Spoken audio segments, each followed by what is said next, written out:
부자탐사대입니다. 여러분 새해 복 많이 받으십시오. 올해가 무슨 해죠? 붉은 말의 해. 붉은 말의 해군요. 그래서 이제 말의 해를 맞아가지고 트렌드서 좋은 게 있어가지고 또 저자님을 모셨습니다. 손희애님. 안녕하세요, 여러분. 경제 크리에이터 개념있는 이해씨의 손희애입니다. 오늘은 부의 이동 트렌드 2026 저자로 나왔습니다. 여러분 새해 복 많이 받으세요. 그래서 저희가 또 이렇게 책 쓰는 저자다 보니까 저자들은 또 이렇게 책을 냈을 때 그걸 또 계기로 해가지고 출연해서 네. 책 소개도 하면서 그렇습니다. 또 안부도 묻고 그쵸. 이제 그러거든요. 그래서 책 나올 때마다 만나는 거예요. 네네. 평소에 안 만나고 책 나올 때만 만나는 네. 철저한 비즈니스랍니다. 네네. 그래서 또 이제 책이 나오셨으니까 또 올해 2026년 시작하는 의미에서 트렌드서 좋은 게 있다 해서 이제 소개해드리려고 네. 모셨는데요. 자, 일단은 요 26년 트렌드로 가기 전에 25년부터 좀 정리를 해야 될 것 같아요. 네. 희애님께서 생각하시기에 2025년의 키워드라고 할까요? 트렌드는 어떤 것이었을까요? 한마디로 작년 2025년도는 네. 적자도생의 해였다라고 생각을 했습니다. 네네. 왜냐하면 우리가 물론 늘 뭐 저성장이다 불경기다 이런 얘기는 많이 했지만요. 네네. 유독 작년에는 뭐 어떠한 특정 산업군에 종사하는 분 이런 게 아니라 그냥 모두가 와 진짜 경기 어렵다. 이게 진짜 체감이 된다. 네네. 라는 말씀을 진짜 많이 하셨어요. 네. 그래서 우리가 뭐 진짜 한 3, 4년 전에는 유독 잘 아끼는 사람들이 짠테크하고 재테크에서도 배당주 투자하는 사람들도 생각보다 많지는 않았거든요. 네, 맞아요. 근데 그런 성향들이 점점 뭐 짠테크도 만연하게 많이 하시고 네. 그리고 다른 투자들보다도 당장 현금을 만들 수 있는 배당 투자라든지 이런 것들을 좀 집중하는 것 자체가 당장 오늘 먹고 살기가 힘드니까 이 각자 도생을 우리가 스스로 개인들이 하기 위해서 그런 하나하나의 선택들을 한 거라고 생각이 들거든요. 저 개인적으로도 이거 진짜 물가도 어마어마하고 네네. 여러모로 살기가 팍팍해졌구나라는 게 많이 느껴졌어요. 뭔가 네네. 뭐 하다못해 옷을 하나 살 때에도 네네. 요즘 옷값도 진짜 비싸거든요. 네. 예전에는 진짜 이 정도는 아니었던 것 같은데 요즘 뭐 하나 집으면 10만 원 넘고 이래요. 좋은 브랜드 맞아요. 이런 게 아니어도. 네. 그래서 그만큼 이게 각자 도생을 할 수밖에 없는 저성장의 국면 여러 가지가 좀 세팅이 된 한 해였고 올해는 이 성향이 조금 더 짙어질 것으로 생각이 듭니다. 저도 예전에 이제 트렌드서를 썼었지만은 이제 트렌드서를 쓸 때 항상 망설여지는 게 아니 내년은 좀 희망적이고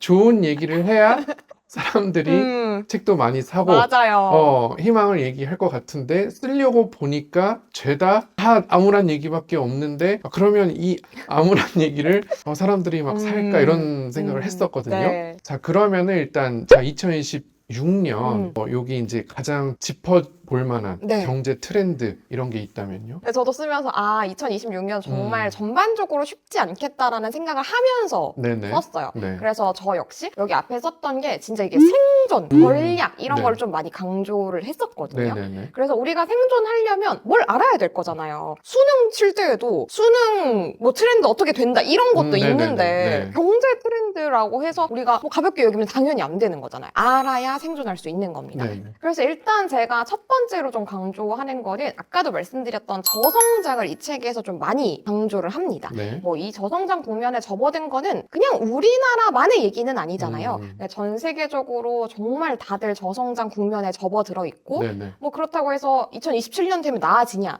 그것도 아닐 거예요. 네네. 계속해서 이제 저성장 국면은 짙어지고 네. 심지어는 이제 우리나라도 잠재 성장률 이제는 이제 정말 0%대에 다가왔다. 네. 뭐 1%대라고 보는 경제연구소도 있지만 또 일부의 경제연구소는 이미 0%대다. 뭐 이렇게 얘기하기도 하잖아요. 네네. 그러면 저성장이니까 어차피 뭐 다 힘든 거 받아들이고 견디면서 살자가 아니라 이 책에서는 이제 하우투 우리가 또 어떤 것을 봐야 하는가 이런 것들도 네네네. 짚어드리기 때문에 저성장 국면에서는 규모가 아니라 독점을 안고 있는 기업이나 섹터들에 좀 주목을 해라라는 걸 많이 강조를 했습니다. 네네. 사실 이 책에 나오는 내용은 아닌데요. 독점하면은 저는 가장 최근에 떠오르는 거는 바로 불닭볶음면이긴 해요. 네. 불닭볶음면이 이 해외에서는 가격을 올렸습니다. 우리나라 내수 시장에서는 불닭볶음면의 최종 소비자 가격을 올리지 않았거든요. 네네. 근데 이제 미국에서 관세를 이제 올리겠다 땅땅땅 했잖아요. 네. 근데 그러고 나서는 불닭볶음면 대체할 만한 거 있어? 약간 감히 우리한테 어. 이렇게 부담을 줘? 라고 네. 하면서 네. 이 미국에서는 특히나 네. 가격을 꽤나 올린 거죠. 음. 근데 그렇게 하고 나서 소비자들이 뭐야 불닭볶음면 비싸졌네? 라고 해서 사 먹지 않냐? 아니잖아요. 그쵸. 왜냐면 미국에서는 그 초등학생들이 불닭볶음면을 선물 받으면은 네. 운대요. 너무 막 감동적인 거예요. 네네네. 그러니까 왜냐면 이제 우리나라에 비해서는 구하기 힘들기도 하고요. 가격도 있고 또 로제 같은 일부의 맛들은 마치 예전에 허니버터칩처럼 아, 되게, 품절. 맞아요. 네. 구하기가 되게 힘든 거예요. 그러니까 이것처럼 네. 그러니까 되게 뭐 우리가 뭐 2차 전지, 반도체 뭐 이런 심오한 것들도 생각하실 수 당연히 있지만요. 네네. 좀 더 쉽게 생각하실 수 있도록 불닭볶음면 말씀을 드린 거였는데요. 그러니까 불닭볶음면이 해외에서 그렇게 자신 있게 가격을 올릴 수 있었던 거는 독점이라서 가능했던 거잖아요. 네네네. 그러니까 라면이 아예 없는 게 아니라 불닭볶음면이라는 대체 불가한 상품을 갖고 있기 때문에 네. 삼양은 정말 자신 있게 이렇게 네. 가격을 올릴 수 있었던 거고 소비자들은 어쩔 수 없이 앞으로도 계속 사 먹을 수밖에 없을 겁니다. 그렇죠. 그래서 다양한 산업에서 이 기업은 이거만큼은 진짜 독점이다라고 네네. 하는 것들이 있단 말이에요. 네. 예를 들어서 우리 지난 연말에 삼성전자랑 SK하이닉스가 물론 조정도 좀 있긴 했습니다만 네. 근데 계속 빨간불이었잖아요. 네네. 그래서 막 다들 막 드디어 탈출하냐 네. 흥만전자 갔다 이러면서. 막 더 살 거냐 네네. 빠질 거냐 막 네. 엄청 고민 많이들 하시는 거 봤습니다. 그것 역시 우리가 AI 시장 그리고 엔비디아랑 다 관련이 있는 거잖아요. 우리가 반도체를 만드는 거에서 그리고 AI 시장에서 이 삼성전자랑 SK하이닉스가 상당히 큰 비중을 차지하고 있고 네. 이 SK하이닉스랑 삼성전자가 만드는 이 부품 없이는 돌아가지 않는다. 이렇게 그렇죠. 쉽게 얘기할 수 있기 때문에 네. 2026년 올해에도 삼성전자랑 SK하이닉스는 상당히 호조세를 보일 것으로 예상이 되거든요. 네. 아예 독점, 얘들만 할 수 있는 거야가 아니어도 괜찮아요. 그러니까 이 삼성전자와 SK하이닉스가 AI 시장에서 차지하고 있는 것처럼 비중이 큰 것 역시 여기에 해당이 되는 얘기이기 때문에 네. 내가 관심 있는 분야에서 독점 서비스나 혹은 그런 상품들을 가지고 있는 기업이 있다면 주목을 하시고 저성장 국면에서는 더더욱이 대기업이니까 투자한다가 아니고요. 그 산업 그리고 기술에 좀 관심을 가져보시면 좋을 것 같습니다. 삼양식품의 별명 아십니까? 별명이요? 네. 뭐예요? 면비디아. 진짜요? 네. 몰랐어요. 삼양식품이 이제 면비디아라고 그런 너무 잘 지었다. 그죠? 엔비디아와 비슷한 점이 있잖아요. 네. 근데 귀여워. 시장을 독점하고 있다는 점에서 그래서 불닭볶음면이 이제 붉은 반도체다. 그건 들어봤습니다. 네, 맞아요. 면비디아다 이제 이렇게 대응이 됐는데 그 내용을 지금 맞습니다. 네, 맞습니다.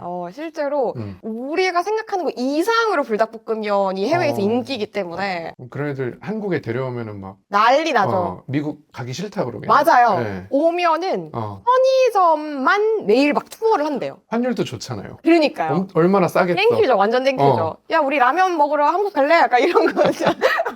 16시간만 가면 돼요. 야, 가치가 있어. 이러면서. 자, 그러면 어떤 기술적인 격차, 네. 시장에서의 그런 독점적인 지위, 남들이 이제 따라올 수 없는 이제 이런 걸 말씀해 주셨는데 그런 거 말고 네. 또 2026년 트렌드 중에서 좀 주목해 봐야 될 게 있다면요? 저는 또 다른 트렌드 중에 하나는 에너지 비용을 좀 말씀을 드리고 싶어요. 뭐 예를 들어서 햇빛이나 바람이나 이런 천연인 것을 우리가 생산을 해내가지고 만들어내는 재생 에너지. 언뜻 생각했을 때 햇빛도 공짜고 바람도 공짜고 뭐 이런 것들 그러면 저렴하게 쓸 수 있는 거 아니야? 라고 생각하실 수 있지만 의외로 재생 에너지가 더 비쌉니다. 비싸죠. 네, 왜냐면 햇빛으로 에너지를 만들어야 되는데 오늘 흐려요.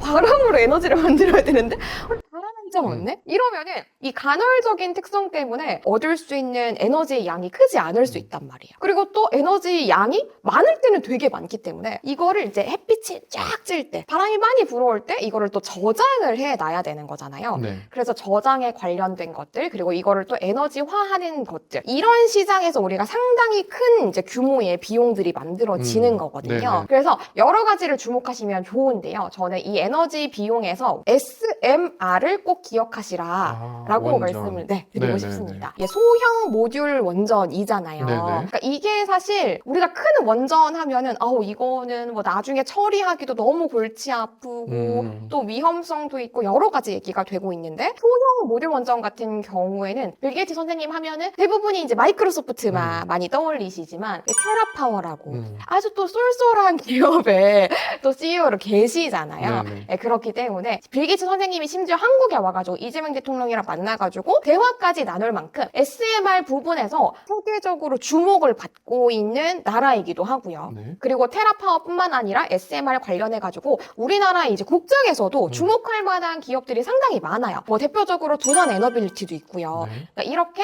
앞으로 2026년도 혹은 2026년도에 국한된 게 아니라 2026년도를 기점으로 계속 폭발적으로 성장을 이뤄갈 에너지 비용 관련된 기업들만 저는 좀 쏠쏠하게 주목을 하셔도 요거는 투자 면에서도 그렇고 세상 돌아가는 거 나만 모르면 진짜 바보 되는 거잖아요. 그러니까 이런 흐름을 파악하는 데에서 요즘에 제가 봤을 때는 거의 진짜 한 이틀에 한 번꼴로 계속 SMR 관련 기사가 실리는 것 같거든요. 네네. 아, 이런 분야에서도 내가 쓰는 전기, 에너지 이런 것들이 만들어지기도 하는구나. 세상 사례를 파악하는 데도 그렇고요. 내가 투자하는 데에도 또 염두를 하면은 또 솔솔한 그런 수익도 얻을 수 있으니까 같이 염두해 주시고 지켜봐 주시면 좋을 것 같습니다. 그러면 마지막으로 이제 이 책을 이제 보려고 하시는 아, 네. 시청자분들께 이 책은 어떻게 보면 좋은지, 음. 어떤 분들이 읽으면 또 좋은지, 어떻게 저자의 마음을 어떻게 담아서 썼는지, 그걸 좀 들려주시면 좋겠습니다. 제가 프롤로그에 이렇게 써놨어요. 이제 올해가 붉은 말의 해잖아요. 네네. 그래서 모든 사람이 이 말을 어떻게 타는 건지, 내가 지금 타고 있는 말이 얼마나 막 요동을 칠 건지, 이런 거에 대해서 미리 알지 못하고, 그리고 또 이 말을 내가 잘 탄다고 하더라도 이 말이 가는 방향이 어디인지를 내가 알지 못하면 그냥 이끌려갈 수밖에 없는 거잖아요. 네. 그래서 이 책은 그 말을 타기 위해서 내가 그리고 원하는 목적지에 다다르기 위해서 드리는 가이드, 지도 같은 역할이다라고 그렇게 제가 프롤로그에 써놨거든요. 네네. 근데 쓰면서도 실제로 그 마음을 많이 담았어요. 왜냐면 트렌드서를 제가 독자로서 읽을 때에도 이때까지 좀 아쉬웠던 게 내년에 이렇게 될 거예요? 까지만 얘기해주고 네네. so what? 그래서 내가 뭐 어째라고. 그러니까 음, 이거는 좀 많이 짚어주지 않는 경우가 많아가지고 이제 자신이 없어서 그래요. 틀릴까봐, 욕먹을까봐. 야 네가 뭐 A라고 했지 않냐? 근데 B가 됐다. 어떻게 된 거냐? 좀 두루뭉술하게 써놓고 맞췄다 그러려고. 아, 그렇죠. 거 봐라, 내 말 맞아. 그거 봐라. 내가 그거 뜬다고 했지 그치, 않냐? 그러려고. 맞아요. 근데 이제 저는 욕먹을 각오하고 네네. 뭐 기업 명들도 실제로 많이 언급을 해두었고요. 네네. 이 방향성, 뭐 물론 제가 뭐 이렇게 미래를 내다보고 이런 건 아니지만 이 경제는 대부분이 이 데이터 기반으로 많이 움직이기 때문에 감히 제가 여러 가지 예언 아닌 예언, 뭐 여러 가지 전망을 해두었기 때문에 보시면은 상당히 도움이 될 거라고 생각을 합니다. 네. 그래서 이게 또 진짜 우리가 알고 이 흐름을 내가 이렇게 받아들이는 거랑은 전혀 다르니까요. 우리의 이동 트렌드 2026과 함께 하면서 올 한 해 시작을 탄탄하게 지도를 하나 얻었다고 생각하시면서 곁에 두시면은 상당히 도움이 될 거라고 생각합니다. 그래서 올해도 뭐 작년과 비슷하게 어려운 시기가 이어지겠지만 맞아요. 네. 그 속에서도 이런 곳을 누가 이동을 하니까 어디로 가는지를 알고 불황에 좀 대비를 하자. 이럴 때 이제 좋은 책입니다. 그래서 저도 이제 읽어봤는데 굉장히 좀 흐름을 네. 잘 파악할 수 있게 네. 맨 처음에 이제 인구 줄어든다. 음. 거기서부터 이제 때리면서 시작하거든요. 그렇습니다. 아주 거시적인 것부터 그렇죠. 아주 작은 것들까지. 네네. 그래서 맨 끝에 이제 전세 사기까지 맞아요. 등장을 하는 스펙타클한 책이거든요. 그래서 여러분들 아마 읽어보시면은 큰 도움이 되실 거라고 생각합니다. 저희 피땀 눈물. 열심히 썼으니까 많은 관심 부탁드리고요. 또 개념 있는 히에스 유튜브 채널도 많은 관심 부탁드리겠습니다. 네, 여러분 2026년 새해 복 많이 받으시고 건강하시고 또 저희 채널, 희애님 채널 사랑해 주시길 바라겠습니다. 감사합니다.